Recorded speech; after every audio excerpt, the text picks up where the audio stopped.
Chamber of Commerce, CIPD and Hospitality UK. One key theme getting across the message is confidence for both employers and employees to be able to come back to work together. We now go across to sunny Lancashire with Anthony Higginbottom. Anthony Higginbottom. Thank you, Mr. Speaker. It's clear from the government's publication today that many employers that closed initially out of an abundance of caution can actually stay open, provided they can do so safely. And I welcome the COVID secure guidance that's going to be published. Could the Minister set out how the COVID secure guidance will be publicised through any kind of PR campaign to make sure employees that can be open do open? As the Prime Minister announced yesterday, those who can return to work safely should do so. And I do encourage all employers and employees to use safety at work guides due to be published later this week to help and support and inform decisions about safety in the workplace. And colleagues will have an opportunity to hear more from the Prime Minister when he makes his statement shortly to the House. We now go across to Scotland to John Lamont. John Lamont. Thank you, Mr. Speaker. Many employers and employees in my constituency in the Scottish Borders are very keen to get back to work. They want to do so as safely as possible. So could the Minister outline what the government is doing to foster good relations between employees and employers to allow that to happen and also to allow them to adjust to the new normal way of working? Minister. As I said previously, Mr. Speaker, the Department for Business, Energy, Industrial Strategy is leading the way on safer workplaces. There are lots of opportunities to build relationships between employers, employees, trade unions as we open up the economy, and the guidelines will be published in due course. The Health and Safety Executive is an arm's length body of DWP. It's been actively involved in each of the work strands in the sectors, and our department takes an interest in recruitment, helping build confidence so claimants can take up and return to work or take up new employment. Order. That concludes what are referred to as questions to the Secretary of State for Works and Pensions. The arrangements for hybrid proceedings allow for departments to reorder questions according to answering Minister. But I do not believe that this was the House's expectation, that this would lead to the Secretary of State not answering any questions and three important issues being raised by members from the opposition parties being relegated to the bottom of the list. I will raise this matter with the Leader of the House and do not expect to see this repeated. We now come to the questions to the Secretary of State for Foreign Affairs. I will first call the Secretary, Dominic Raab, to answer the substantive question tabled by Imran Hussain. Foreign Secretary. Thank you, Mr. Speaker. And with your permission, I will answer questions 1, 2, 3, 4, 5, 6 and 7 together. We estimate that over 1.3 million people have now returned back to the UK from abroad on commercial routes. And I can also now tell the House that on the charter flights that we set up, the special arrangements that we set up, now over 30,000 British nationals have returned on 141 flights chartered from 27 countries and territories. We go across to Imran Hussain. Imran Hussain. Thank you, Mr. Speaker. Many of my constituents who have had their flights cancelled are facing considerable financial hardship as they are yet to see any refund for these flights or for hastily arranged alternative flights which were also cancelled. So will the Minister guarantee that those whose flights have been cancelled will be refunded and that the government will step in to make sure this is the case? Foreign Secretary. Well, can I thank the honourable gentleman? We certainly share the concern that he's expressed about flights that are cancelled. There is an onus on the operators to make sure that they can be reimbursed. Insurance can also kick in. And in the last analysis, in the last resort, there is also financial assistance that can be made available in the form of a loan, but of course that would have to be repaid on return. We go to Richard Drax. Richard Drax. Thank you, Mr. Speaker. Can I ask my honourable friend to answer this question? Insofar as many of my constituents said, we've all been locked down, but people have still been allowed to come into our country. Why has the quarantine about to be launched on airports being done now? And will it include arrivals by port and the Channel Tunnel? Foreign Secretary. Can I thank my honourable friend? He raised a good question. The reason that the measure is being introduced now is because the advice that we've always had is that there was little point, if any, in introducing quarantine at the border with the R level and the level of the prevalence of the virus at a high level, particularly above the R1 level. Now that it's come down and is still coming down even further, it makes sense to introduce it to stop, as we reduce the level of coronavirus in the UK, reinfection coming in from people carrying it from abroad, particularly those who would not necessarily be showing symptoms. There will be some flexibility in the detailed arrangements set out, but it will cover in principle all people coming in, whether it's to ports or to airports. Go across to Mike Wood. Mike Wood. Thank you, Mr. Speaker. A number of my constituents in Dudley South were overseas when this pandemic struck and are now unable to get together the money they need to pay for new flights home. What action is my right honourable friend's department taking to financially support British nationals who are unable to get home and have no access to funds? Foreign Secretary. Well, can I thank my honourable friend? We've, in the first instance, worked with insurance companies to make sure that they extend travel policies by 60 days when emergency support is needed. In the last resort, I can tell the House that the Foreign Office has introduced a special package to make sure those who are stranded and can't get back can receive support with food, accommodation and other essentials, up to £3,000 for individuals, £4,000 for a couple and £5,000 for families. It is a last resort option, but we're making sure that those that are hunkering down or stranded and can't get back have the support that they need. Go across to Nigel Mills. Nigel Mills. I commend his department on the efforts they've made to get people home, but could he update the House on progress on getting home those passengers and crew who are stranded on cruise ships? Minister.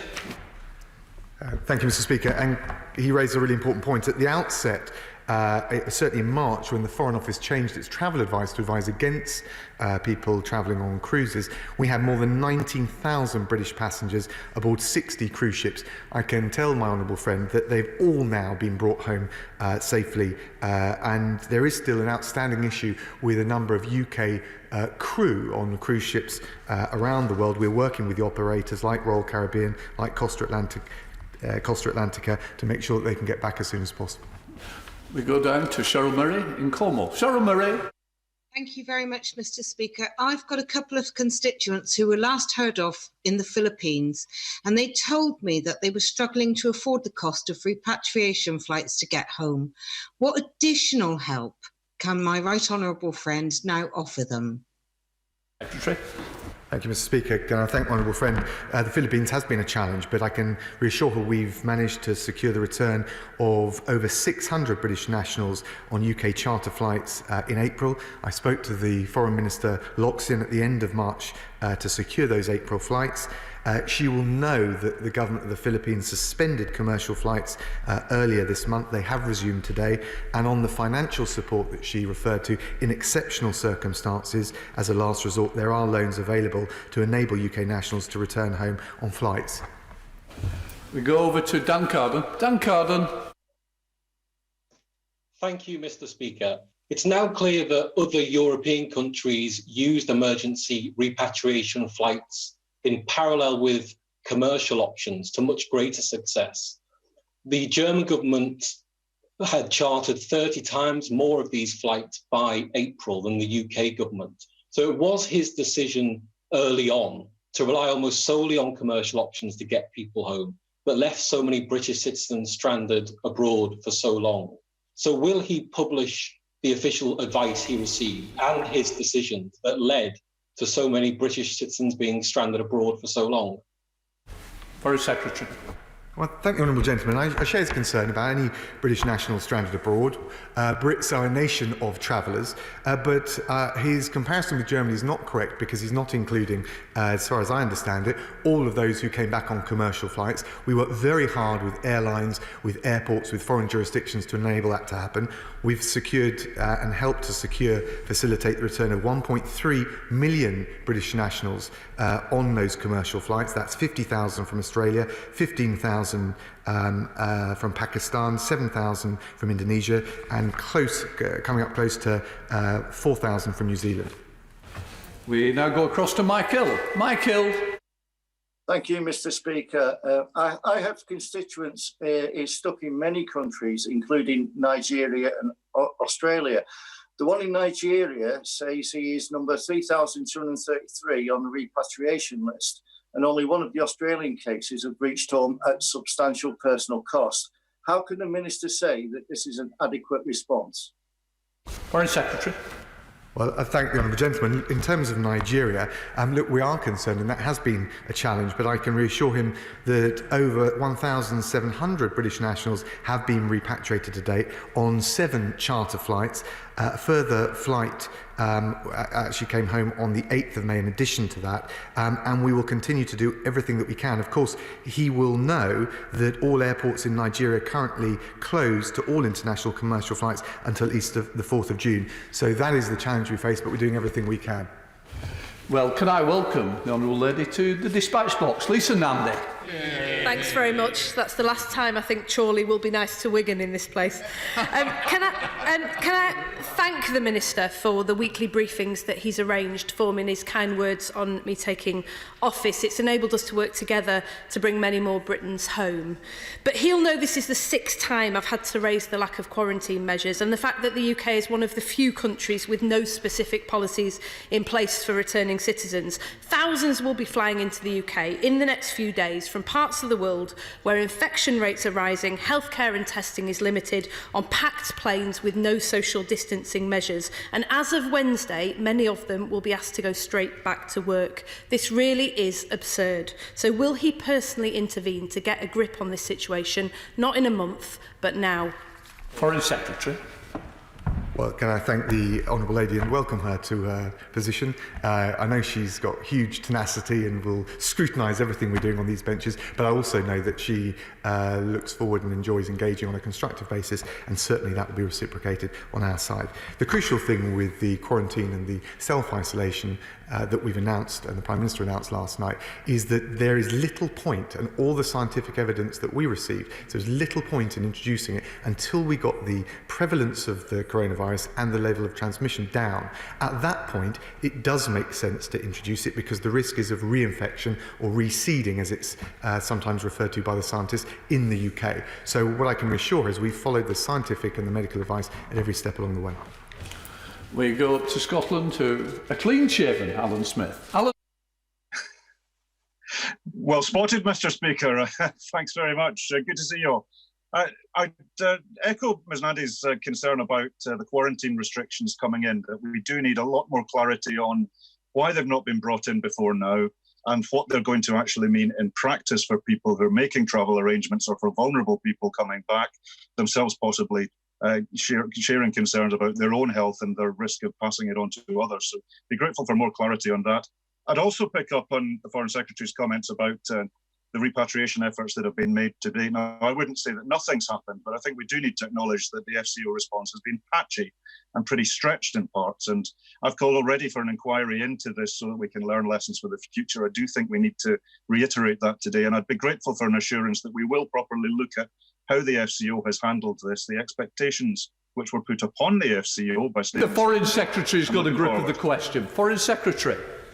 Thank you, Mr. Speaker. And the Foreign Office has got a grip of the problem as well, because I take his point. We have been stretched. I think countries around the world, I talk to foreign ministers every day and every week, and we've had a shared challenge, particularly with a great travelling nation like the United Kingdom. At the same time, we've returned through the work with those countries, with the airlines, 1.3 million people from abroad, Brits from abroad on commercial flights. We've now gone over 30,000 returned on the charter flights that we've arranged. We've got all those who are travelling on cruise ships back. And actually, I think the consular team, the Foreign Office and our networks around the world deserve a great praise, but we take nothing for granted. We're not complacent for a moment, and we'll keep up those efforts with all the other scheduled flights and charter flights that we're looking at to return other stranded nationals. We've got a substantive question for Aaron Bell, Foreign Secretary. Aaron Bell. Foreign Secretary. It's a substantive question. Thank you, Mr. Speaker. He's absolutely right that we will... Some group questions. Forgive me. With your permission, Mr. Speaker, I will group questions 10, 11 and 12 together. The UK is playing a leading role in supporting global research and development efforts to find a vaccine, with vaccine trials commenced in this country and the UK leading internationally to find and distribute vaccines abroad. We'll cross to Aaron Bell. Aaron Bell. Thank you, Mr. Speaker. The Prime Minister acknowledged that although it's an international race to find a vaccine, it's not a competition, and a breakthrough could come anywhere around the world, though one of the first likely candidates is the Oxford project that will, if successful, be manufactured by a consortium including Cobra Biologics in my constituency of Newcastle-under-Lyme. But I know they're keen not to produce just enough for the UK, but enough to send around the world, especially to the many countries with no manufacturing capacity of their own. So could my right honourable friend reassure me that we are coming to reciprocal understandings with other nations around the world to ensure that any vaccine, wherever it's produced, both reaches the UK swiftly, but is also made available on an international basis as soon as possible? Foreign Secretary. Thank you, Mr. Speaker. The honourable gentleman is absolutely right. We want to spearhead the race, the pursuit of a vaccine through the research that's been conducted in this country and, if possible, manufactured at the kind of scale that would not just deal with UK needs, but also those more broadly. And through the contributions that we're making to the Coronavirus Global Response Initiative, to CP, to the Gavi funding calls, we are the leading donor in the latest call for donations to make sure not only that we can provide vaccines for UK nationals here at home, but also make sure that they can be expanded, particularly for the most vulnerable countries abroad. Go across to sunny Lancashire again with David Morris. Thank you, Mr. Speaker. Mr. Speaker, can I thank my right honourable friend, the Foreign Secretary, for his personal intervention after a text at 11 o'clock at night with the Moroccan authorities, which allowed one of my constituents to return home to Malta.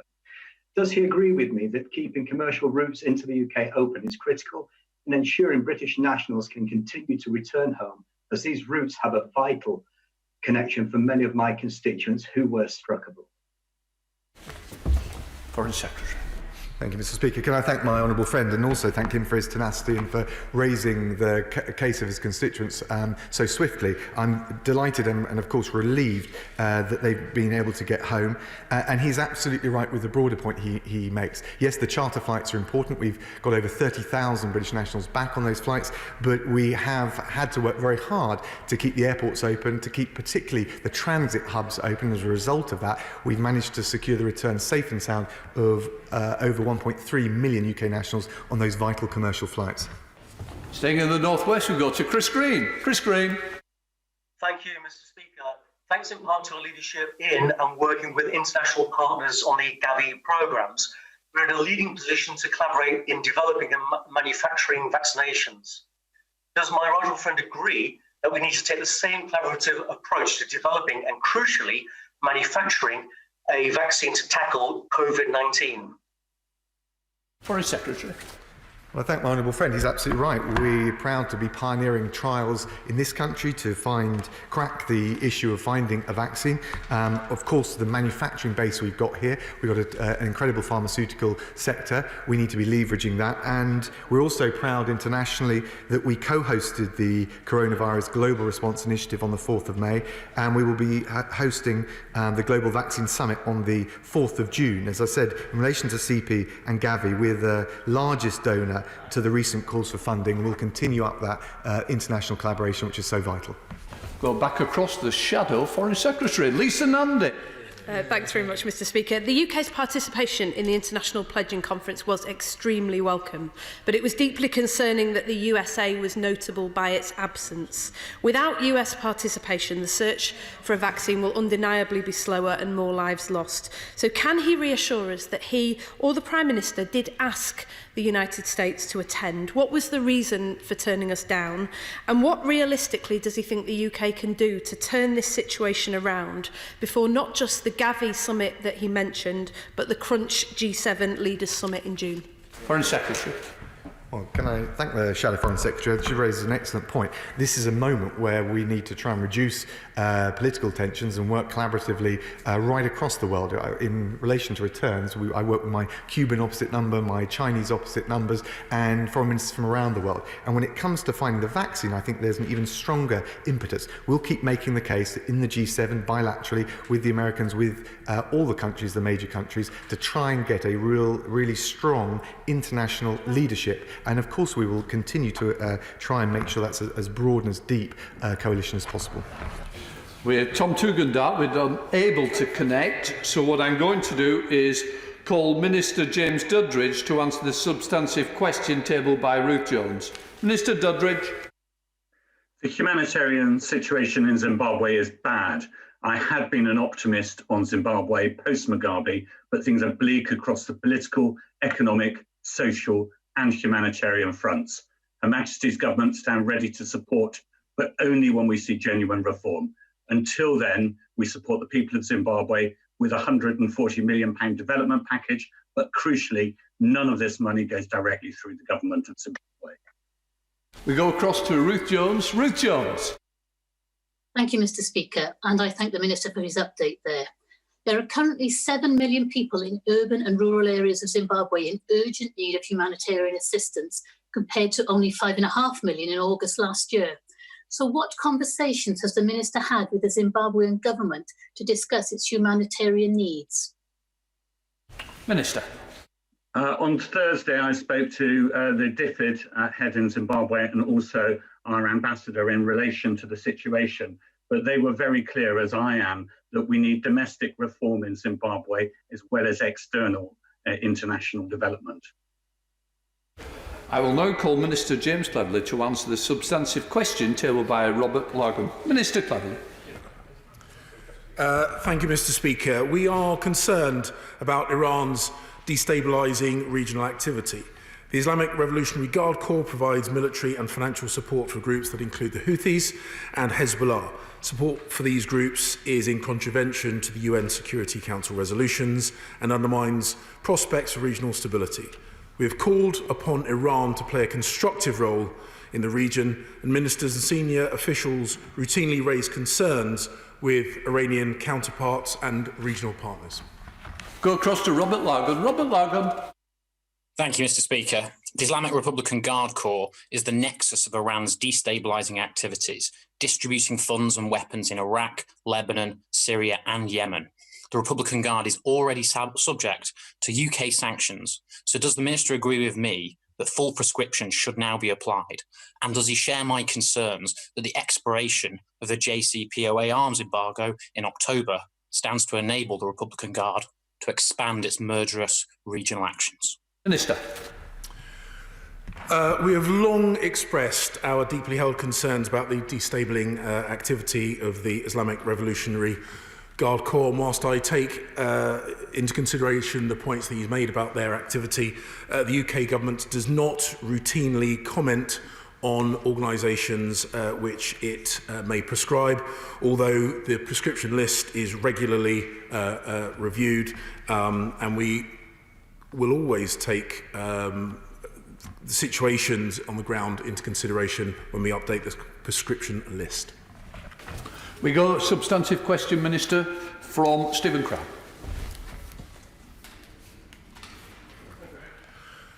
With permission, Mr. Speaker, I will answer questions 17 and 18 together. We welcome the ongoing cooperation between Israel and the Palestinian Authority towards tackling COVID-19, a matter I was pleased to discuss directly with the Israeli ambassador to the UK and the Palestinian Prime Minister recently. UN agencies, the Israeli government and the Palestinian Authority are working together to ensure essential medical supplies and staff reach the most vulnerable areas, including Gaza. We encourage continued positive interaction between Israel and the Palestinian authorities in their efforts to fight COVID-19. Stephen Crabb. Thank you, Mr. Speaker. My right honourable friend will be aware that the UN Special Coordinator for the Middle East peace process recently praised the way that the Israeli government and the Palestinian Authority have been working together to tackle COVID-19. So does my right honourable friend agree with me that this kind of practical cooperation, the building of trust and meeting shared challenges head on is the way that peace will get built in the region? And will he step up his efforts to encourage genuine negotiations based on the two-state solution? Minister. In conversations I've had with both representatives of the Israeli government and the Palestinian Authority, I have praised the way that they have worked together on this, and I absolutely agree with him that international cooperation is the way that we as the international community will fight this. As the Prime Minister said at the Coronavirus Global Response International Pledging Conference that he co-hosted in May, the race for a vaccine is not a competition between countries, but the most urgent shared endeavour of our lifetime. And if the attitudes that we bring into fighting this disease can be more broadly applied, I think the world would be indeed a better place. Go across to Steve McCabe in Birmingham. Steve McCabe. Thank you, Mr. Speaker. And can I thank the Minister for his comments? Will he join with me in welcoming the news that Israel has approved a $230 million advance payment to the Palestinian Authority, alongside coronavirus test kits, intensive care beds, ventilators, drugs, and protective equipment? Isn't that exactly the kind of behaviour we should welcome and encourage? Minister. I thank the honourable gentleman for the points he's made, and we have indeed commented positively to the Israeli government about the way that they have worked with the Palestinian Authority, and indeed I have made the same point to the Palestinian Authority representatives in the way that they have worked with the Israeli government. It does indeed show a pattern of cooperation which should be replicated, and indeed I hope is a step towards building trust that will enable a sustainable, peaceful solution to the situation in Israel and the Palestinian Authority. We're going to have to speed up the answers, Minister, please. We now go across and welcome Wayne David in his new position. Wayne David. Thank you, Mr. Speaker. As has been said, there's encouraging cooperation between Israelis and Palestinians with regard to COVID-19. I'm sure the Minister would agree with me, but this highlights how wrong it is of a new Israeli government to pursue a policy of illegal annexation of large parts of the West Bank. But my question is, what is the government doing to mobilise international opinion against this annexation? Thank you, Mr. Speaker. May I welcome the honourable gentleman to his place, though it is virtual. The UK government has expressed both publicly and indeed to the government of Israel its concerns about reports of annexation, which we have consistently said we oppose and could be detrimental to the chances of a peaceful, sustainable two-state solution, which is something that I think we should all be working towards. We'll go across to Tommy Shepherd, Minister. We've got, substantive Tommy Shepherd. Thank you, Mr. Speaker. And with your permission, I will answer questions 20 and 21 together. The UK is deeply concerned about the reports that the new Israeli government coalition has reached an agreement that may pave the way for annexation of parts of the West Bank. Any unilateral move towards annexation of parts of the West Bank by Israel would be damaging to efforts to restart the peace process, contradictory to international law, and might make the chances of a sustainable two-state solution harder. We recently made clear our concerns at the UN Security Council remote meeting to the Middle East peace process on the 23rd of April. We have Tommy Shepherd, audio only. We go up to Tommy Shepherd. Thank you, Mr. Speaker. I appreciate the Minister's concern, but can I ask him, does he believe that the proposed annexation by Israel of the Palestinian territories would be illegal under international law? And if he does believe that, does he think the United Kingdom government's response should be the same as it would be with other countries guilty of illegal annexation, such as Russia? Minister. Our long-standing position is that such a move would be contrary to international law. We continue to have a constructive relationship both with the government of Israel and the Palestinian Authority, and we will continue to work towards a peaceful resolution that takes us to a sustainable two-state solution. That is our long-standing position and one that we continue to work towards. We now go over to Yorkshire with Clive Betts. Clive Betts. Thank you, Mr. Speaker. I'm pleased to hear the Minister is condemning any proposed annexation of territories in the West Bank by the Israeli government. But will he go further and accept that such an annexation would render any future Palestinian state unviable, it would destroy its geographical integrity, and as such, it would actually render a two-state solution obsolete? So isn't it absolutely essential the government acts now with others to stop the Israelis annexing territory in the way that they are currently intending? Minister. Thank you, Mr. Speaker. As I said, our long-standing position is that we do not support the annexation of parts of the West Bank, and as I've already said, doing so could make a sustainable two-state solution harder. We support actions by the Israeli government, the Palestinian Authority, that take us closer to a sustainable two-state solution, and we express our concerns about anything which might put that at risk. I will now call Minister Nigel Adams to answer the substantive question tabled by Alistair Carmichael. Minister Nigel Adams. Thank you, Mr. Speaker. There have been a number of concerning recent developments in Hong Kong, and as co-signatory of the joint declaration, the UK expects the mainland Chinese authorities to respect Hong Kong's high degree of autonomy and the rights and freedoms provided in that legally binding treaty. We're monitoring the situation very closely and will provide a full assessment of implementation of the joint declaration in 6 monthly reports to Parliament. We go across to Alistair Carmichael. Alistair Carmichael. Thank you, Mr. Speaker. Well, Beijing's top political office in Hong Kong recently referred to pro-democracy protesters as being a political virus and declared itself as being entitled to interfere in Hong Kong as it sees fit. Clear breaches of the joint declaration. So can the Minister tell the House, what plan does the government have to help BNO passport holders in Hong Kong should this deterioration of relations continue? I now go across to Minister Nigel Adams to answer the question. Minister Nigel Adams.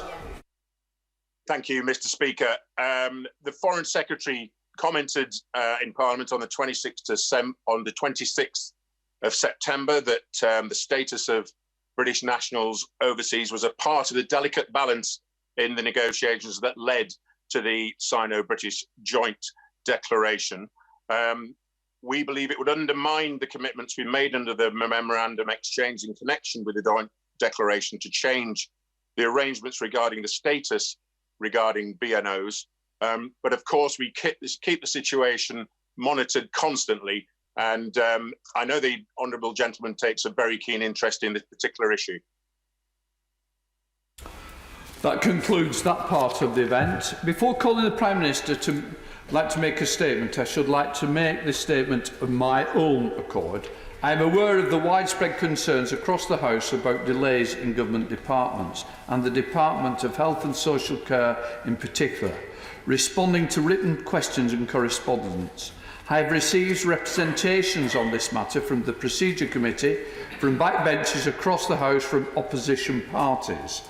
Last Wednesday, the Leader of the House argued that the degree of latitude is allowable for the Department.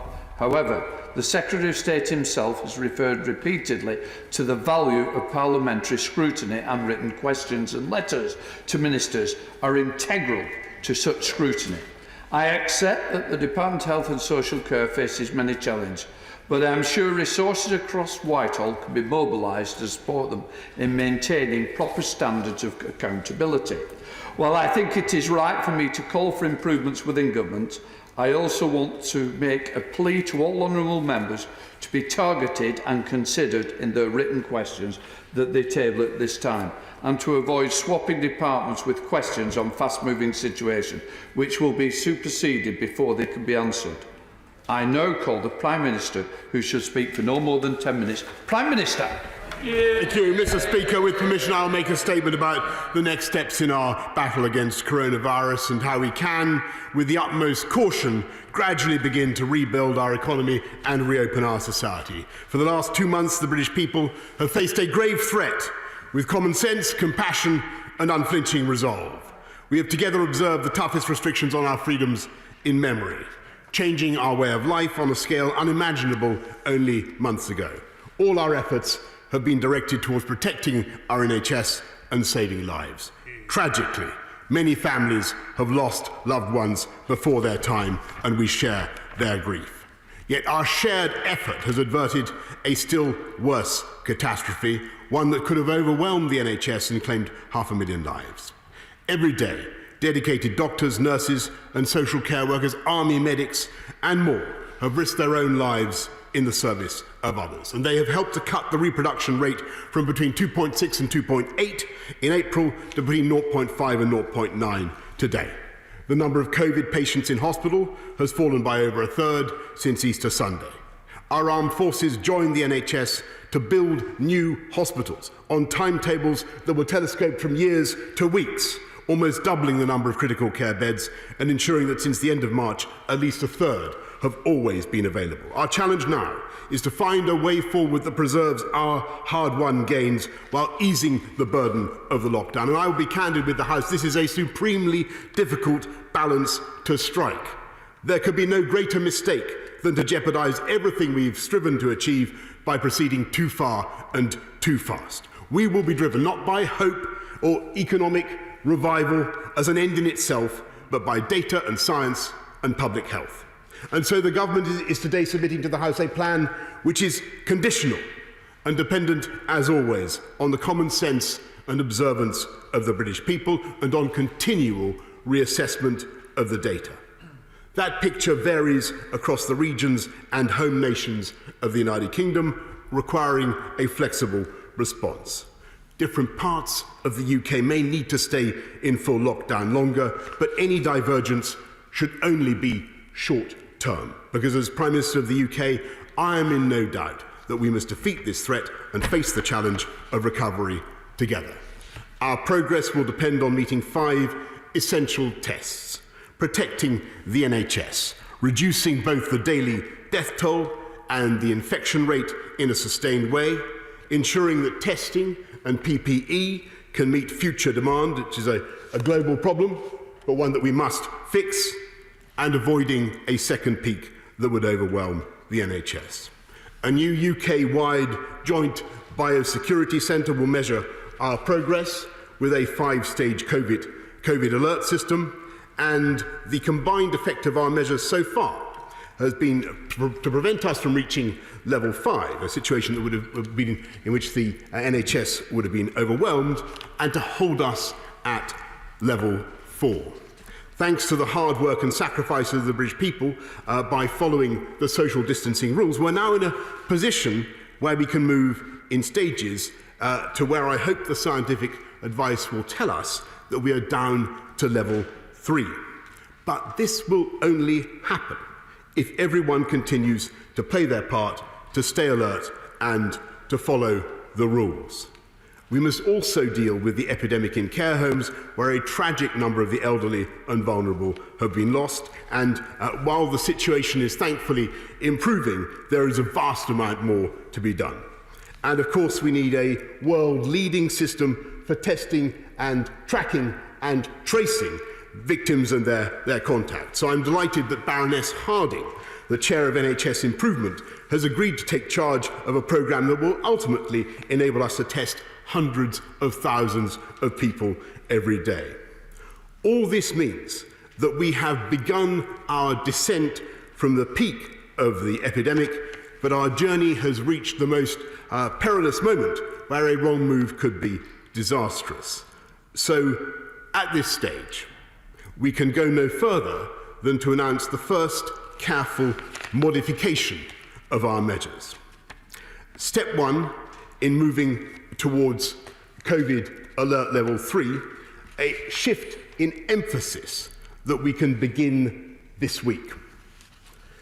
Anyone who cannot work from home should be actively encouraged to go to work, and sectors that are allowed to be open should indeed be open, but subject to social distancing. These include food production, construction, manufacturing, logistics, distribution, scientific research. And to support this, to explain this again, we're publishing guidance for businesses on how to make these workplaces safe, COVID secure.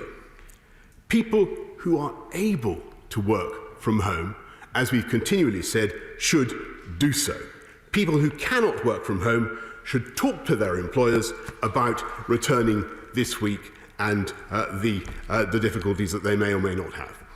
Anyone with COVID symptoms, obviously, or in a household where someone else has symptoms should self-isolate. We want everyone travelling to work to be safe, so people should continue to avoid public transport wherever possible, because we must maintain social distancing, which will inevitably limit capacity. Instead, people should drive, or better still, walk or cycle. With more activity outside our homes, we would now advise people to wear a cloth face covering in enclosed spaces where social distancing is not always possible, and you're more likely to come in contact with people you don't normally meet. The reason is face coverings can help to protect each other and reduce the spread of the disease, particularly if you have coronavirus-like symptoms.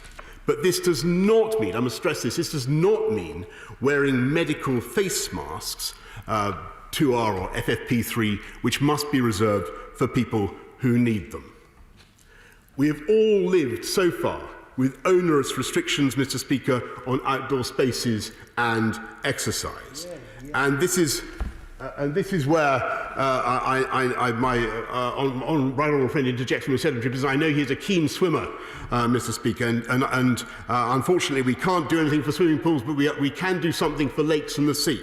This is where we can go significantly further, and because there is a lower risk outdoors than indoors. So from Wednesday, there will be no limits on the frequency of outdoor exercise people can take. You can now walk, sit and rest in parks. You can play sports and exercise, and you can do all these things with members of your household, your own household, or with one other person from another household, provided you observe social distancing and remain 2 metres apart. And I do hope that's clear, Mr. Speaker, and I'm conscious people want to come back and ask questions in more detail, and I'll be very happy to answer. We shall increase the fines for the small minority who break the rules, starting at £100 but doubling with each infringement up to £3,600. You can drive as far as you like to reach an outdoor space subject to the same rules and the laws and guidance of the devolved administrations. I'm sorry to say, however, Mr. Speaker, that we shall continue to ask those who are clinically vulnerable, including pregnant women and people over 70, or those with pre-existing chronic conditions, to take particular care to minimise contact with those outside their households. And we must continue to shield people who are extremely vulnerable. They should, I'm afraid, remain at home and avoid any direct contact with others. I know that easing restrictions for the many will only increase the anguish of those who must remain shielded. So the government will look at every possible way of supporting the most vulnerable. Mr. Speaker, all of our precautions will count for little if our country is reinfected from overseas. So I give notice that we shall introduce new restrictions at the UK border, requiring 14 days of self-isolation for international arrivals, while respecting our common travel area with Ireland. Every day, we shall monitor our progress, and if we stay on the downward slope and the R remains below 1, then and only then will it become safe to go further and move to the second step. This will not happen until the 1st of June at the earliest, but we may then be in a position to start the phased reopening of shops, to return children to early years settings, including nurseries and childminders, to return primary schools to school in stages, giving priority to the youngest children in reception and year 1, and those in year 6 preparing for secondary school, and to enable secondary school pupils facing exams next year to get at least some time with their teachers. Our ambition, and I stress this is conditional, Mr. Speaker, is for all primary school pupils to return to the classroom for a month before the summer break. To those ends, we are publishing guidance on how schools might reopen safely. Step 2 could also include allowing cultural and sporting events behind closed doors for broadcasts, which I think would provide a much needed boost to national morale. But nothing can substitute, Mr. Speaker, for human contact, and so the government has asked Sage when and how we could safely allow people to expand their household group to include one other household on a strictly reciprocal basis. Finally, no earlier than July. Now, Mr. Speaker, I'm conscious that you wanted me to wind up. I may say... I did say 10 minutes, and you've gone over it quickly. I understand that. Well, perhaps, Mr. Speaker, would it be in order if I requested that my interrogation could continue for a little bit longer in order for me to make all these points? No earlier than July, we may be able to move to step 3, if and only if supported by the data and the best scientific advice. We would then aim to reopen some remaining businesses, including potentially hospitality, cinemas and hairdressers, as well as places of worship and leisure facilities. And this will depend on maintaining social distancing and new ways of providing services. So we will phase and pilot any reopenings to ensure public safety. And I must be clear again, if the data goes the wrong way, if the alert level begins to rise, we will have no hesitation in putting on the brakes, delaying or reintroducing measures locally, regionally or nationally. Mr. Speaker, our struggle against this virus has placed our country under the kind of strain that will be remembered for generations. But so too has the response of the British people. So too will the response of the British people, from dedicated shop workers keeping our supermarkets open and ingenious teachers finding new ways of inspiring their pupils, to the kindness of millions who have checked on their neighbours, delivered food for the elderly or raised astonishing amounts for charity. In these and in so many other ways, we are seeing the indomitable spirit of Britain. And, Mr. Speaker, let me summarise by saying that people should stay alert, by working from home if you possibly can, by limiting contact with others, by keeping your distance to 2 metres apart where possible, washing your hands regularly, and if you or anyone in your household has symptoms, you all need to self-isolate. Because if everyone stays alert and follows the rules, we can control the virus, keep the rate of infection down, and keep the number of infections down. And that is how we will be able, Mr. Speaker, to save lives and to save livelihoods as we begin to recover from the coronavirus. And I commend this statement to the House. What I'd like to say is to the Leader of the Opposition, please take an extra minute after that. Thank you. Leader of the Opposition, Keir Starmer, 6 minutes.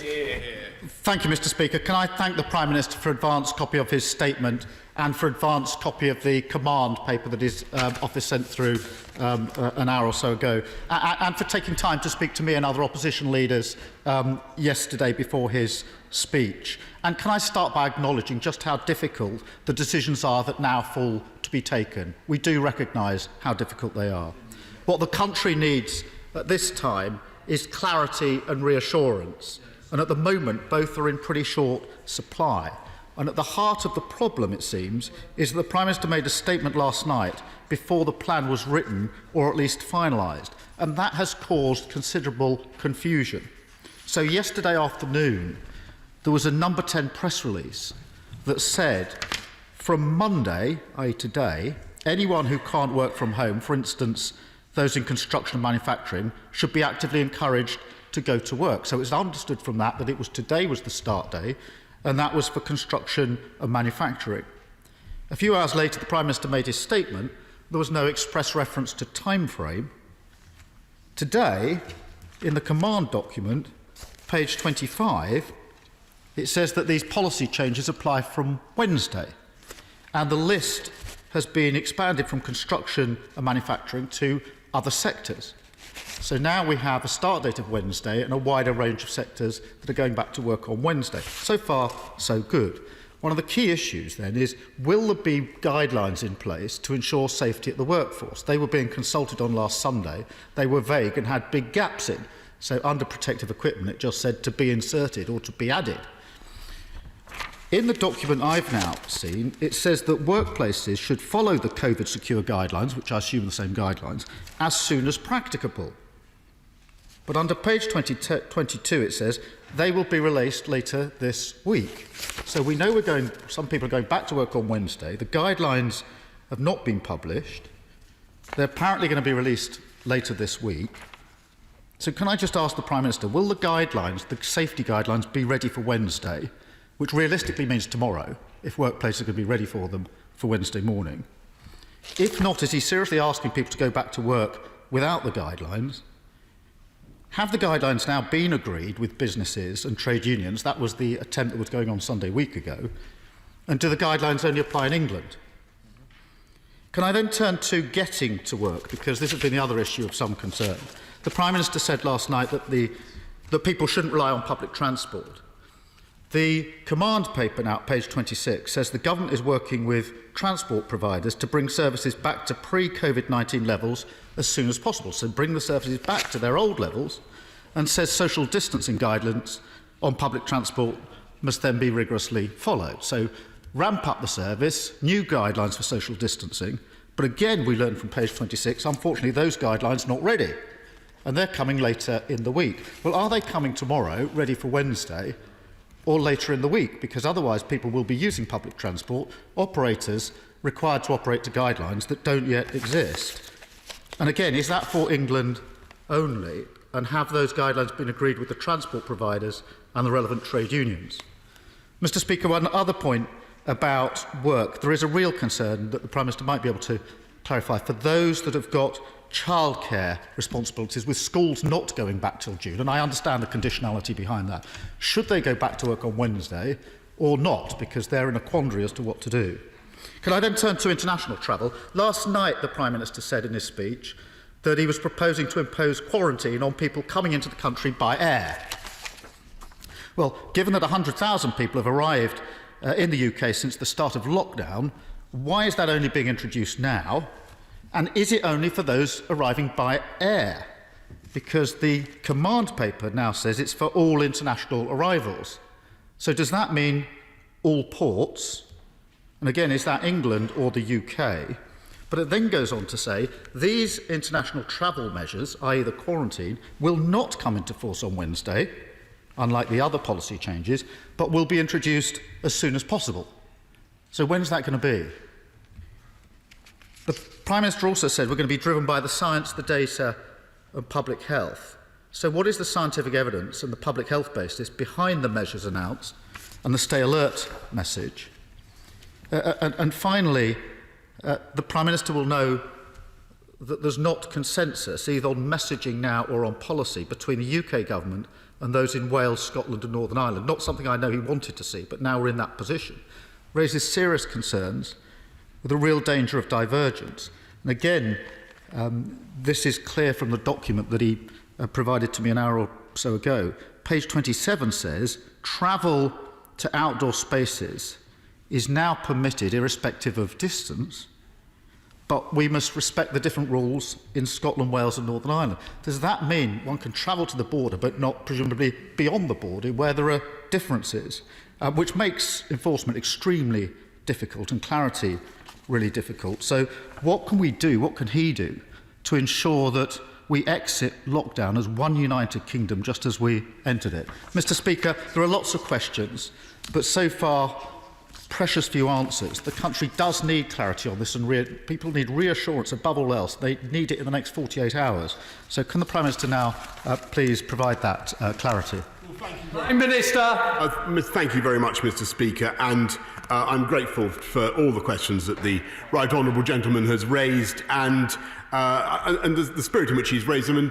And let's be absolutely clear, what we're trying to do now, I think he was good enough to refer to himself. We're moving from a situation in which the people of this country have had the overwhelming impression that there's a very clear and simple piece of advice, Mr. Speaker, that we all have to obey, which is, broadly speaking, stay at home. And the people of this country have, by and large, followed that advice in perhaps more emphatically, more thoroughly than many other populations around the world. But thanks to their efforts, what's happened is that we've got the disease, we've made huge progress, Mr. Speaker, in fighting the disease, we've got the R down, and we need now to begin, as it were, to acknowledge the progress that has been made and to take the small, limited steps that we can with the R down where it is. And that's what the government is trying to do. And clearly, when you're coming out of a message that is so gloriously simple as stay at home, there will inevitably be complexities that he's rightly alluded to. Let me try and deal with some of the issues that he raised. What we're saying now is that you should stay at home if you can, but go to work if you must, if your job doesn't allow you to go to work. And plainly, he raised properly the issue of people who don't have the right childcare, Mr. Speaker, and we will count on employers to be reasonable. If people can't go to work because they can't get the childcare that they need, then plainly they are impeded from going to work, and they must be defended and protected on that basis. If their kids can't yet go to school because the schools aren't back, then plainly they can't go to work. And I think people with common sense, businesses, employers with common sense, do understand that. I think it's incumbent on all of us to get that message across. But I think one thing that was perhaps missing from his analysis, Mr. Speaker, was the simple fact that over the last couple of months, actually plenty of businesses, from construction to manufacturing, office businesses of all kinds, actually have been proceeding, and they have been working. They've been doing so in a way that respects social distancing, that is as COVID compliant as possible. And so, to answer his specific questions about the timescale for the publications of our guidelines, we will be publishing the guidelines on places of employment today, tonight. Transport will be out tomorrow, and we're being very, very consistent in what we've said throughout this period. At the very beginning, we said that you should stay at home if you can, go to work if you must. What's changed now is the emphasis and the encouragement that we're giving to people, as it were, to follow the initial guidance of March the 23rd, I think it was. He asks, Mr. Speaker, about what science it's going to be based on, and how we've reached the conclusions that we have. As I said last night, as I told the House, the reproduction rate of the disease is now between 0.5 and 0.9. It varies across the country, as he rightly says, and that's why actually different approaches by the devolved administrations are to be welcomed where those are appropriate to their specific needs. But overall, and I think that all leaders of the devolved administrations would confirm this, there is a very, very strong desire to move forward as 4 nations together. And perhaps I can sum up, and we all share the strong view that you should stay at home if you can. That remains the position. So the steps we're taking today are modest steps, entirely governed by the science. We hope that we may be in a position, and this is entirely conditional, to take further steps in. Forgive me, Mr. Speaker. Further steps in the next few weeks. He asks given the complexity of what's being said, and he raises a perfectly reasonable point about people moving across the border into Wales for recreational purposes, or I totally understand, and believe me, there will be myriad other hypothetical situations which people will be able to raise. But let's be absolutely clear, Mr. Speaker, that I think everybody understands what we are trying to do together. And that is working together as a country to obey the social distancing rules, which everybody understands. And I think what the British people understand, that this is the moment for the whole country to come together and to obey those rules and to apply their common sense in the application of those rules. And I have huge admiration for the way that the police have enforced them so far, and I know that the British public is going to continue to help the police and everybody to enforce those rules, to get our reproduction rate down, to get this disease even further under control by continuing to apply good, solid British common sense. It's worked throughout phase one, and I have no doubt that it's going to work in the second phase of the disease as well, of the fight against the disease as well. Andrew Rossendale. Thank you, Mr. Speaker. Could I firstly thank the Prime Minister for the tremendous leadership of our nation during these times, and also for his comprehensive statement today. But would he please outline his post-Brexit and post-COVID economic plan to set our UK economy back on the right track in the coming decade?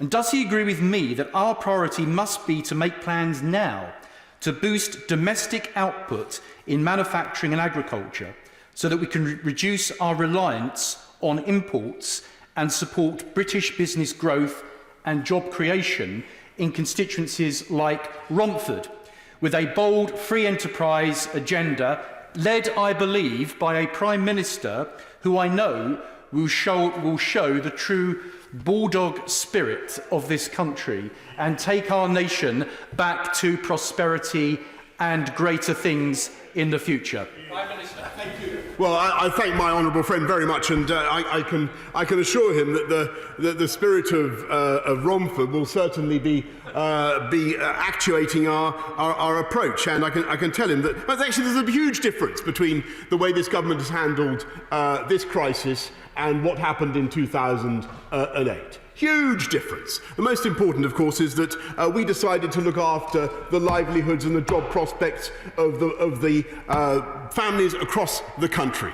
And we looked after people who are on low pay, on modest incomes in retail and hospitality with our coronavirus job protection scheme, with the furloughing scheme. And we are going to ensure that this economy comes back strongly, Mr. Speaker, and will be uniting and levelling up across the entirety of the country. We now go to the Leader of the SNP, Ian Blackford. Thank you, Mr. Speaker. It is obvious that the last 24 hours has spread confusion. What the public desperately needs today is to be given some clarity. Mr. Speaker, lives are at risk, so political judgments and verdicts on this weekend's chaos will have to wait for another day. I respect the right of the Prime Minister to make his judgments on his scientific advice. I hope he is right in the determinations he is making, and that crucially, if evidence suggests an increase in the R rate, that he is prepared to act accordingly. Mr. Speaker, we need to be guided by one clear understanding, and that is that mixed messaging risks lives. In order to urgently re-establish clarity, I want to ask the Prime Minister 5 specific questions, and I would genuinely urge him to provide 5 clear answers. So for clarity, will the Prime Minister confirm that he accepts and respects that in the devolved nations the advice clearly remains: stay at home, protect the NHS and save lives, and that it is the legal right of all the First Ministers to set their approach for Scotland, for Wales and for Northern Ireland? Mr. Speaker, in terms of the new slogan, last night the Prime Minister said, and I quote, "I have consulted across the political spectrum across all 4 nations of the United Kingdom." Can the Prime Minister therefore explain why his government didn't share his new slogan with the devolved administrations, leading them to learn of the change in the Sunday newspapers? Further to that, will the Prime Minister commit not to deploy this new slogan in Scotland and Wales and Northern Ireland unless the devolved governments decide otherwise? On quarantining following travel, when will these quarantine measures come into force? And can the Prime Minister confirm if his own Transport Secretary has told airline industry leaders that if there are too many obstacles in implementing it, it may not even happen?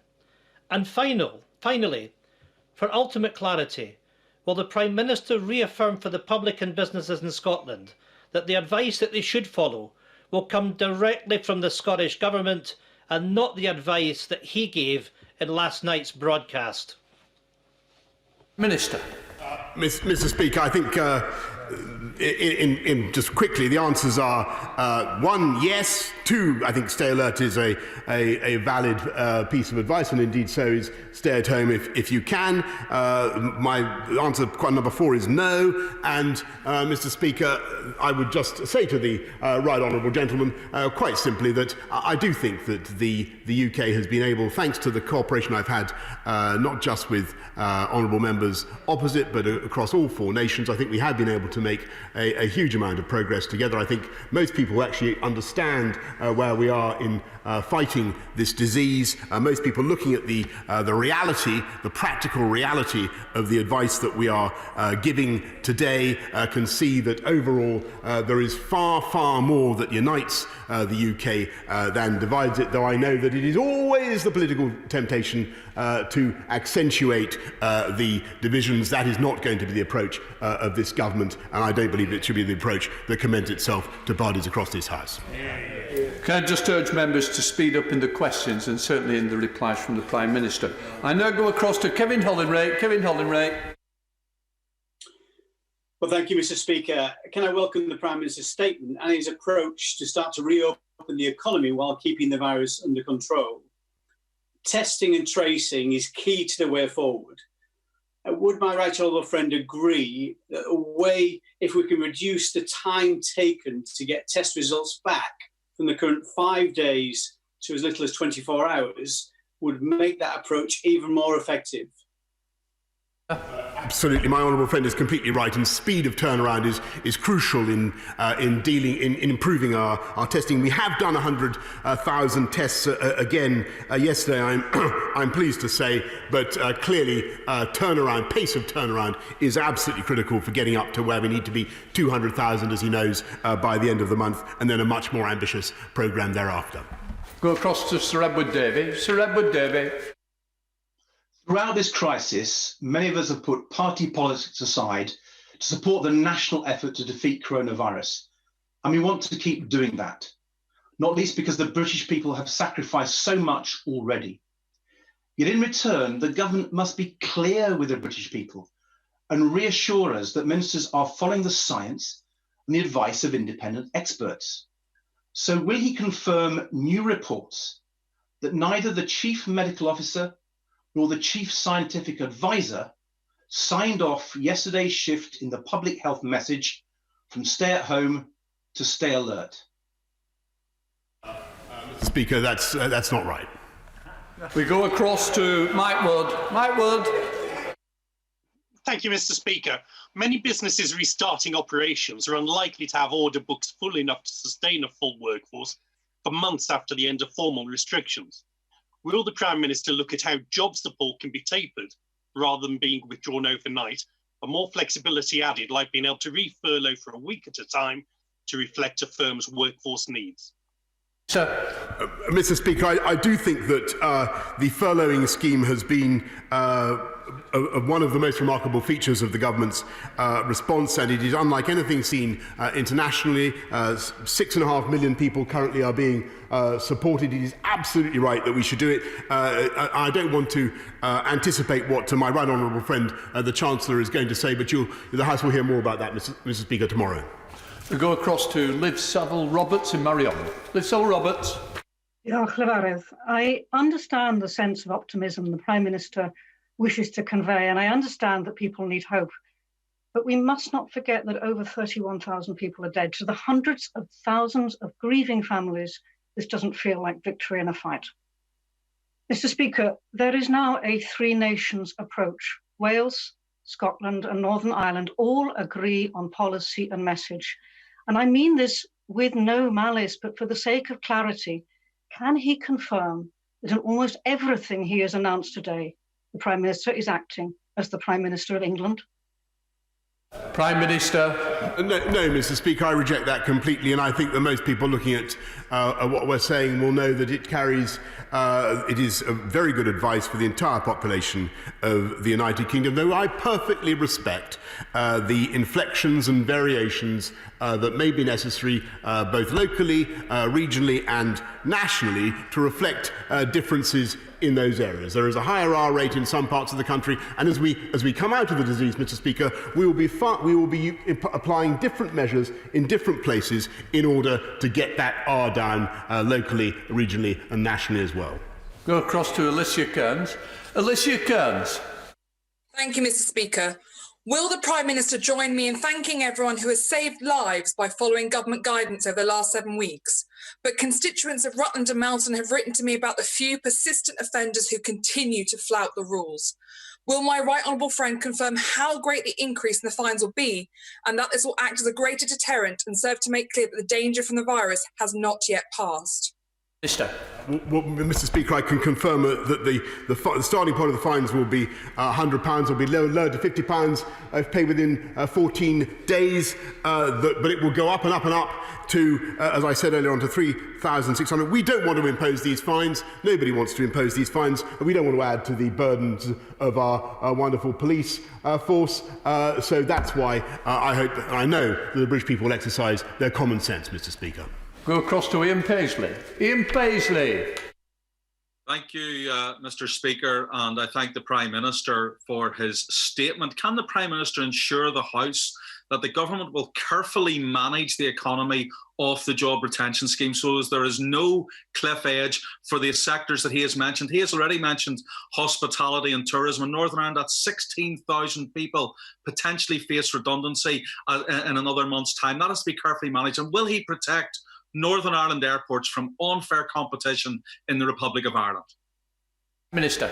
Mr. Speaker, we've made a substantial provision for the protection of airports and other large businesses with loans that the government has made available, and I can certainly assure him again. The question was asked earlier about the furloughing scheme. The House will hear more about that from the Chancellor, and I have no desire to steal his thunder on that, Mr. Speaker. But I can certainly tell the honourable gentleman what I think he would accept. That it has been one of the most salient, the most important features of this country's response so far to this crisis, that we have looked after the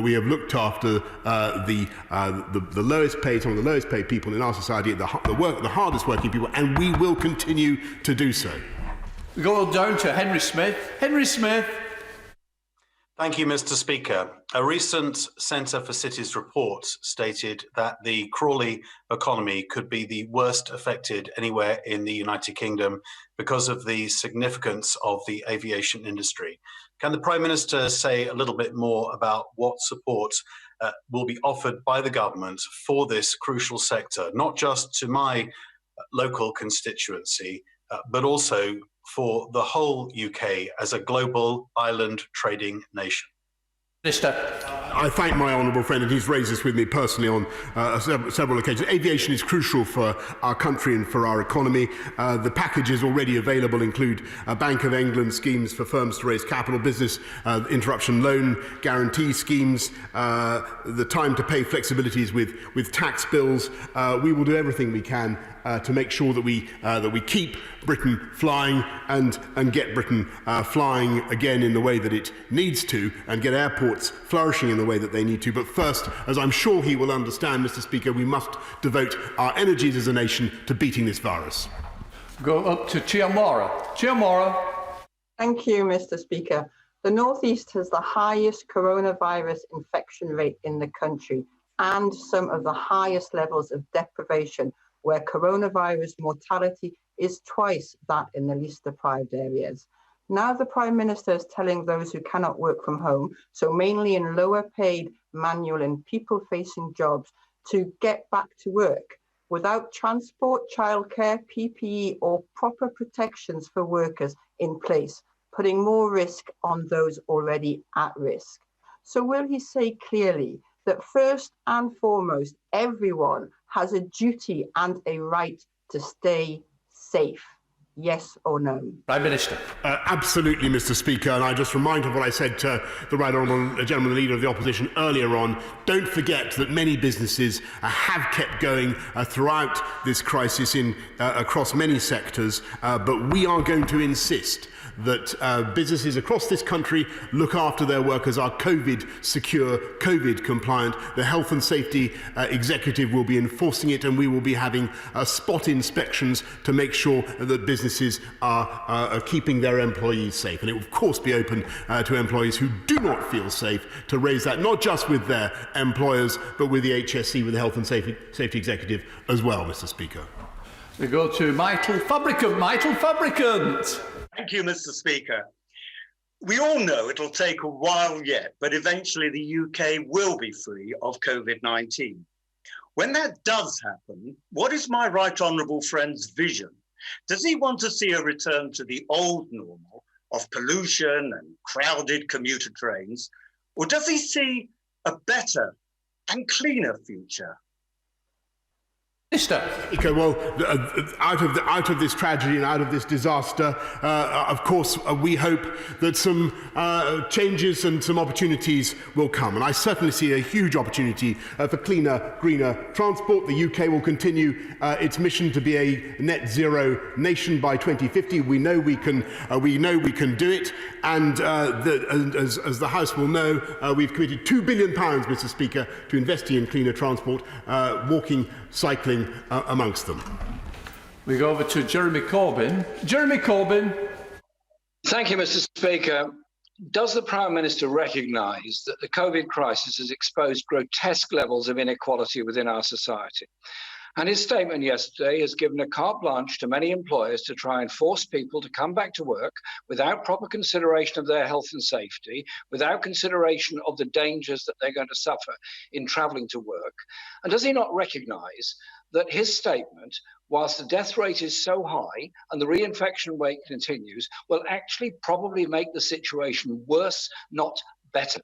Will he reconsider very, very carefully and not lift the restrictions and not lift the lockdown until it's absolutely clear that we do have corona crisis under control, rather than affecting, as it is, the poorest and most vulnerable people in our society the worst? And his statement, I believe, will make the inequalities in this country even worse at the centre of this crisis. Prime Minister.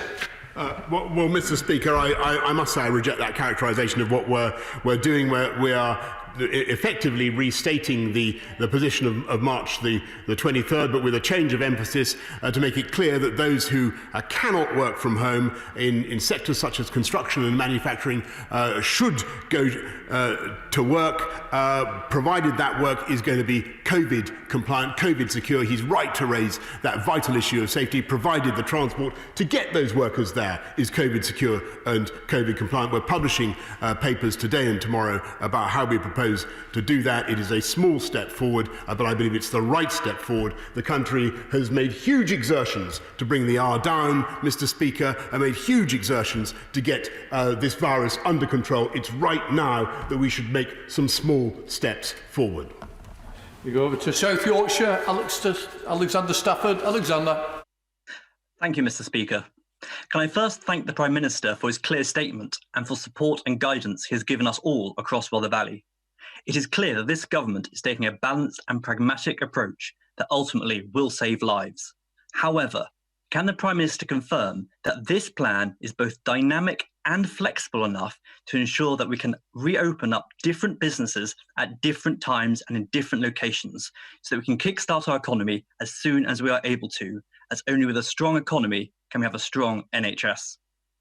My honourable friend is entirely right to, and I congratulate him, by the way, on the birth of his daughter Persephone, perhaps appropriate for a country that is beginning to take steps out from the darkness, Mr. Speaker.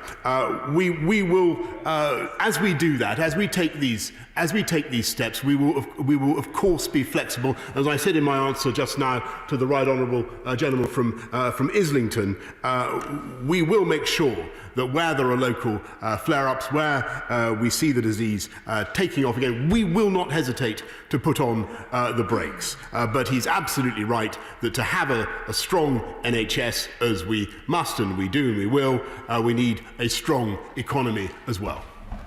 We're going up to Scotland to Drew Hendry. Drew Hendry. Thank you, Mr. Speaker.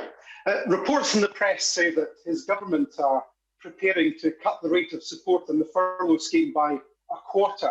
Can you assure us that this is not the case and that his advice for people to return to work is not an excuse to reduce spending over public health?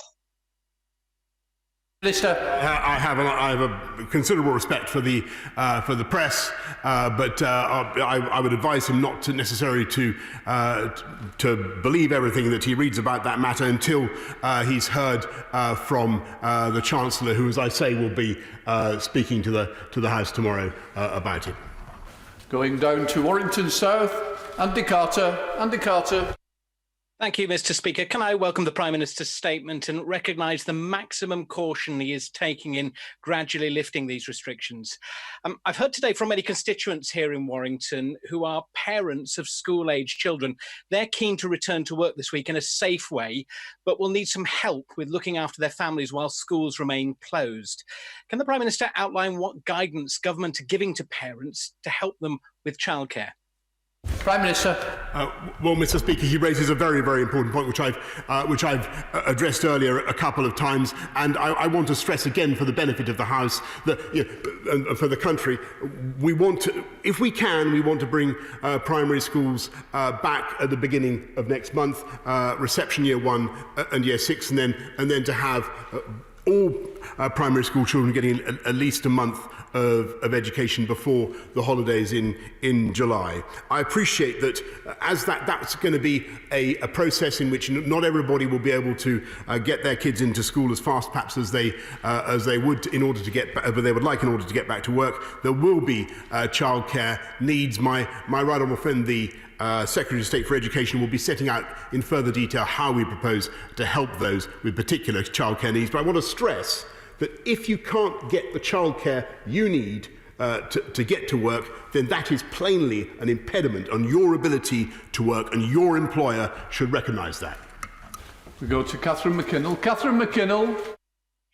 Thank you. Prime Minister, hundreds are dying every day and we still don't have sufficient testing and tracing to measure and control the spread of infection, yet the government's starting to relax lockdown in a haphazard and confusing manner. He continues to claim his strategy is a success, despite us having the highest death toll in Europe. So is it the government's position that as long as the NHS can cope, it's less important how many catch this virus and sadly die? Mr. Speaker, I must reject what she said about relaxing lockdown. We're not ending the lockdown. We have to be very, very clear with people that the measures remain in place. What we're saying is that they should look at the precise guidance that was given, and that is that if they must go to work, if their job means that they must go to work, then they should be actively encouraged to go to work, and we're setting out steps to allow them to do so. And the other important change that we're making this week relates to people's ability to exercise. As we go forward, we will be governed in the next two steps, whether on June the 1st or the beginning of July, will be governed entirely by the science. And indeed, we will continue to work with opposition parties and across all four nations as we go forward, Mr. Speaker. Go across to Martin Vickers. Martin Vickers. Thank you, Mr. Speaker. I fully support the cautious approach outlined by my right honourable friend. He will be aware that many small businesses in Cleethorpes and other seaside resorts face considerable problems, such as guest houses, bars and restaurants, and they are going to need continuing support. What assurance can he give that will be forthcoming? Prime Minister.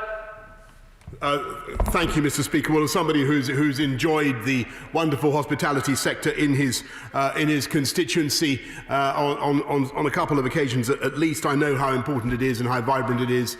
And I would just remind him of what has been achieved so far to support the hospitality sector with the coronavirus job retention scheme, the furloughing scheme. I think it has been very, very important. The bounce back loans so far, I think, have paid out. Loaned £5 billion already, and I don't want to anticipate what, as I say, my right honourable friend the Chancellor will say about the furloughing scheme, but the House should expect, as I've said several times, more very shortly. 19 withdrawn, so we go to Mary Robinson in Cheadle. Mary Robinson. Thank you, Mr. Speaker. In Greater Manchester, whilst the curve is flattening, it is not clearly on a downward path, with an R rate which could be as high as 0.9. In view of this, what message would my right honourable friend give to my constituents in terms of their alertness on the 5-tier scale? And does he agree that for city regions such as Greater Manchester, a significant increase in testing and contact tracing is vital in controlling this virus as we begin to ease the restrictions? My honourable friend is entirely right, and that's why we're recruiting 18,000 trackers, tracers by the 18th of this month, and they will conduct a huge operation, Mr. Speaker, to trace anybody who's been in contact with somebody who tests positive for the virus, which is, of course, why it's so vital, as she rightly says, to have a massive testing operation that is being hugely scaled up. As I've told the House today, yesterday we achieved 100,000 tests. We're going to go up to 200,000 by the end of the month, and testing, tracking and tracing will be absolutely integral to our ability finally to defeat this virus. Go across to Karen Burke. Karen Burke. Thank you, Mr. Speaker. If there is to be a return to employment, it is absolutely dependent upon safe public transport. As I understand the roadmap, face coverings are to be advisory and the wearing of them will not be enforced. Can I ask the Prime Minister for a one-word answer? Should, indeed must, everybody travelling on London buses and tubes wear face covering? Yes or no? Prime Minister. I think she said should or indeed must, and there are two. We're certainly not compelling people to wear face coverings, but plainly they can be of benefit to others, primarily because they stop the aerosol transmission of droplets which may contain infection. So we can help each other, as I said in my introductory remarks, Mr. Speaker, if we do wear cloth face coverings in confined spaces such as transport, where you're going to come across people that you're not normally in contact with, or in shops. We think that it is advisable to wear such cloth face coverings. Go across to Dr. Luke Evans. Dr. Luke Evans. Thank you, Mr. Speaker. Page 30, under step 2, it says opening non-essential retail won't happen before the 1st of June. So what will my right honourable friend do to make sure the banks expedite the applications for both the bounce back loan and the coronavirus business interruption loan scheme, which provide vital cash to ensure that both small and medium-sized businesses can survive through? Prime Minister. I thank my honourable friend for that question, and I perhaps anticipated it by pointing out that the bounce back scheme of loans of 50,000 has already paid out 5 billion, and I'm given to understand that actually some businesses that have applied for the bounce back loan have got the cash in their accounts on the same day. Go to Glasgow to Chris Stevens. Chris. Thank you very much, Mr. Speaker. I hope the Prime Minister will join me in thanking the civil service, particularly employees in HMRC and DWP who are processing payments. They deserve a reward. So will the Prime Minister follow the lead of the Scottish Government and have an interim above inflation pay settlement and place a moratorium on job cuts and office closures? Mr. Speaker, I'm not going to make any commitments now from the dispatch box on future pay settlements, but what I can say is that I am lost in admiration of the efforts of our civil servants, whether in DWP, HMRC, even in the Treasury.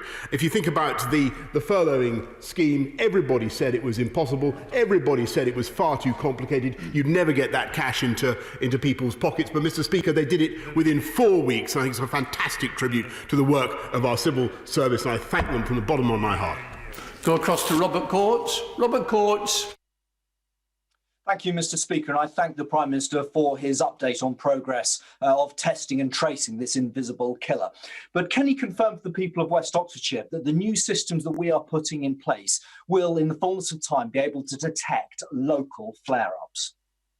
Yes, indeed, Mr. Speaker, and the intention is that the COVID alert system in time will be sufficiently sensitive and flexible as to detect local flare-ups, so that, for instance, if the COVID is detected in the water supply of a certain town or whatever, then steps can be taken, or in a school in an area, then steps can be taken on the spot to deal with that flare-up. Measures can be taken to keep the R down locally as well as nationally.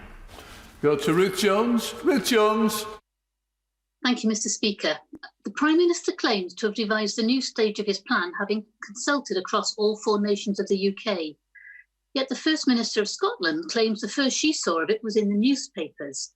The First Minister of Wales says the UK government only engages in fits and starts, whilst the First Minister of Northern Ireland is sticking to the original stay-home message. Devolution does exist, and we have it here across the UK. So can the Prime Minister please explain what on earth is going on? Prime Minister. Well, Mr. Speaker, I think any impartial view of what the UK is doing will see there is much more that unites our approach than divides it. Though, as I say, I note that, of course, it might seem attractive sometimes to accentuate the divisions. We fully respect and understand the necessity where there are different rates of infection, the necessity sometimes to take a different approach. But I can also say to the Honourable Lady that there has been intensive communication and very good communication between this government and all the devolved administrations throughout this period, and that will continue. 26 is withdrawn, so we go across to Kate Green. Kate Green. Thank you, Mr. Speaker. No one should be expected to take up or return to a job that isn't safe. So can the Prime Minister confirm that there is no intention of changing the relaxation of rules on benefits conditionality? Doing so could pressure people to attend unsafe and risky workplaces. Of course, Mr. Speaker, nobody should be penalised for doing the right thing and helping this whole country to defeat this virus. We now go across to Robert Halford. Robert Halford. Thank you, Mr. Speaker. Close to 90% of vulnerable children are not in education. Will my right honourable friend support a catch-up premium alongside a national education volunteer force of graduate charities and retired teachers to provide tuition and pastoral care to these left-behind pupils? Prime Minister. I thank my right honourable friend for what he does to campaign for vulnerable children and for education generally. We're looking at an Education Endowment Foundation, working with the Education Endowment Foundation and other partners to see what we can do to support the most disadvantaged vulnerable children. He will know that, of course, under the existing measures, Mr. Speaker, vulnerable children can now go to schools. I want to thank all the teachers who are currently teaching them, as they're teaching at least some of the children of key workers. Go across to James Murray. James Murray. Mr. Speaker, Perivale, Greenford and Northolt tube stations in my constituency have twice the London average of construction workers living nearby. Although their employers may have been asked to consider staggering start and finish times to reduce pressure on public transport, the Business Minister confirmed to me this is not mandated by government guidance. To keep my constituents and others safe, will the Prime Minister now instruct site managers to stagger their operating times and have the government take responsibility for making sure this happens? Minister. Thank you, Mr. Speaker. And we will, of course, be issuing our guidance on COVID-secure workplaces, as I've said several times already. We're also working with Transport for London, a body that he and I know well, to ensure that people on TfL are kept safe, that we have social distancing on the tube. And, of course, people will instinctively say that's going to be very, very difficult. Yes, it is going to be very difficult. It will mean very substantial reductions in capacity, Mr. Speaker, but we must do it to make it work, to make sure that the honourable gentleman's constituents can get safely to work. Go across to Faye Jones. Faye Jones. Thank you, Mr. Speaker. I'm grateful that the Prime Minister is working closely with the Welsh Government to design a four-nations approach to ending the coronavirus lockdown. This is so important for my constituents in Brecon and Radnorshire who share a border with England. But would he agree with me that while the R number continues to vary across the country, restrictions in Wales remain the same, and the changes he announced last night are not a green light for tourism or for people to travel to their second homes in Wales? Minister. Absolutely, Mr. Speaker, and I'm grateful. This is why it's so important that we should try and get as much clarity as possible. But I hope that the House does understand that when you're making changes of this complexity, the messaging is crucial, but it is also difficult. And she's completely right. We don't want to see people. Let me repeat: we don't want to see people travelling to another home for a holiday or to a second home. That is not what this is about. This is about allowing people the pleasure and the exercise of going to places, to parks, to places, to national parks, places of outstanding beauty, and taking advantage of the open air. Lawrence Robertson, going across to Lawrence Robertson. Thank you, Mr. Speaker. Just a few days ago, my father, Jim, died of coronavirus in hospital, but he didn't catch the virus in the community. He caught it in the hospital when he went in for another illness. As the Prime Minister quite rightly tries to reduce the spreading of the virus in communities and care homes, but will also do whatever he can do to try to stop the spreading of the virus in hospitals? Minister. Mr. Speaker, I'm so sorry to hear about my honourable friend's father, and I'm sure the whole House joins with me in extending him our sincerest condolences. And the point that he makes about care homes is also, I'm afraid, a very, very important one. And it will be no consolation to those who have lost friends and relatives in care homes during the current epidemic, but the numbers are very substantially coming down now. The numbers of deaths in care homes are very substantially coming down. But where he is totally right is that we cannot make progress as a nation on the steps that we've outlined, the further steps that we've outlined, step 2, step 3, unless we crack these twin epidemics, both in care homes and in the NHS. And I've been very clear with that both last night and today in the House, and I hope that the House understands that. We go across to Daisy Cooper. Daisy Cooper. Thank you, Mr. Speaker. The Prime Minister has set out 5 tests that underpin the alert system, but there is one big problem. Whilst the government has told us how many pieces of PPE they've procured, how many tests they've undertaken, and how many temporary hospital beds they've created, to date, it hasn't once told members or the public how those numbers compare to what we actually need. So will the Prime Minister report to the House openly and regularly on both sets of data, what we have and what we need, and also set out how those metrics will inform his decision on... Minister. Sorry, Mr. Speaker. Thank you for getting me on my feet faster. The Honourable Lady raises a very, very important point. I will try to give the House more details of what we are doing, but I can tell her that so far, in spite of all the difficulties that I know people have experienced with PPE, it is the case that we've had no national stockouts on or absolute shortages of any item of PPE, and we're continuing to turn the situation round and to get billions of items to where they need to go.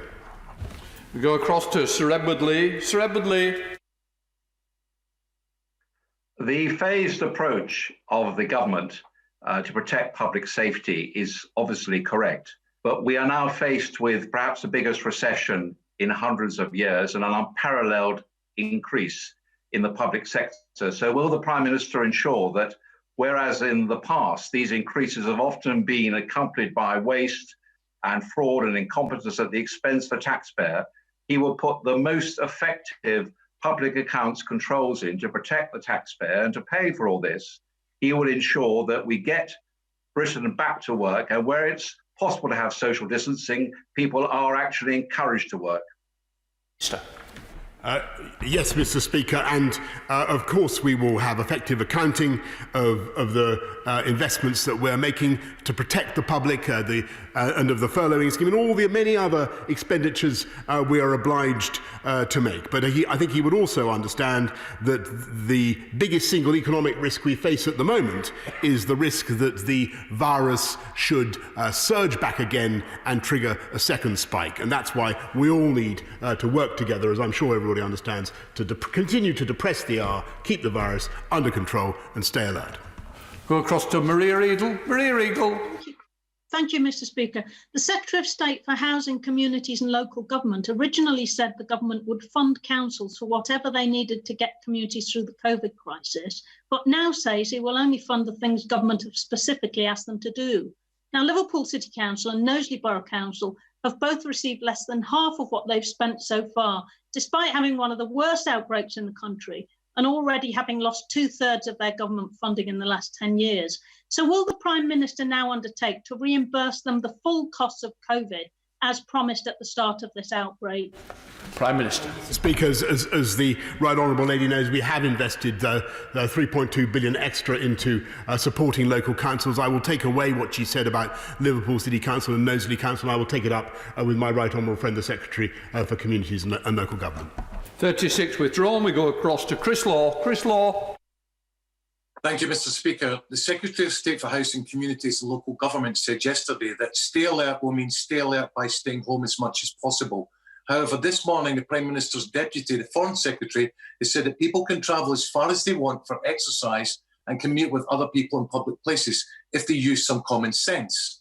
So can the Prime Minister tell me what stay alert actually means? And where is the common sense and no longer keeping our families and communities safe by staying at home, protecting the NHS and saving lives? Prime Minister. Mr. Speaker, I think it'd be perfectly obvious to the House what we're trying to do and what we're saying by stay alert. What we're now saying is we're re-emphasising or emphasising the importance of those who cannot work from home going to work, provided their workplaces are COVID secure, provided that they observe the rules of social distancing on public transport or however they go to work. That is what staying alert means. It's going to be absolutely vital. Staying alert is going to be absolutely vital to our continued success in beating this virus. I think the British public understands exactly what we're trying to do, Mr. Speaker, and I know that they can rise again to this challenge. Go across to Jane Hunt. Jane Hunt. Thank you, Mr. Speaker. Loughborough University is responsible for producing some of our very best athletes and engineers. Unfortunately, their training and studies have been disrupted. The university is campus-based with all facilities on site. They would now like to bring back some student athletes to train and their engineers to attend concentrated lab work sessions, all while maintaining social distancing on campus and isolation from the wider community. Will the Prime Minister therefore work with universities to help them provide students with access to vital facilities to enable them to safely continue with their studies and training? Prime Minister. The short answer is yes, Mr. Speaker. I know Loughborough University well. It's an outstanding university, and I thank her for championing it, and we will work with Loughborough and across the sector to see what we can do in the way that she describes, whilst maintaining social distancing, and we can do it.